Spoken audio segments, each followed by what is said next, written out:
go in front of us came over and sat on my lap. I'm a recently Christian college student who hasn't gone out in years, and yesterday I went to a club. Here's what happened and would I do it again. It was one of my closest friends' birthday about a week ago, and we hadn't been able to celebrate. So yesterday, she decided that we should go to a club. She invited a bunch of her friends, a lot of whom we have in common, and we went over to her apartment to pregame. This was a great opportunity to reconnect with people that I hadn't seen in months, even years. And not only that, but I also had a good time. After about 2 hours of being there, the plan was to go out. And even though I was undecided the day before, I ended up deciding to go. As we were walking to the main stage, we let a few people go in front of us. This is going to be important later, don't mind it for now. And when we finally made it to the center, I also saw some of my friends from college.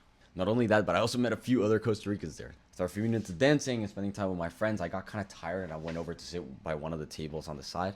And as I was sitting there, one of the girls that we let go in front of us came over and sat on my lap. It took me a few seconds to process what even had just happened because I'd never met this person in my life. But after that, I promptly offered her to grab her a chair and that she could sit down next to me so we could talk. I told her explicitly I was not interested and I wasn't looking for anything, but if she wanted to say something, she could, and then we could go both on our way. She proceeded to tell me how she was a recently graduated PhD student who was doing some really cool research, and we had a good conversation. And about 5 minutes later, I went back to meet my friends. Overall, it was an amazing night. I got to spend time with people who are very dear and close to my heart. On top of that, I did something different. The one caveat is I would definitely change how I managed that situation. I did not feel prepared at all to have somebody walk up to me and just sit on my lap.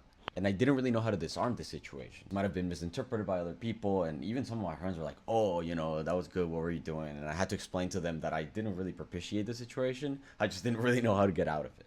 Now here comes the question. Would I do it again? And my answer is yes. I would probably stay a lot closer to my friends and not go around by myself anymore.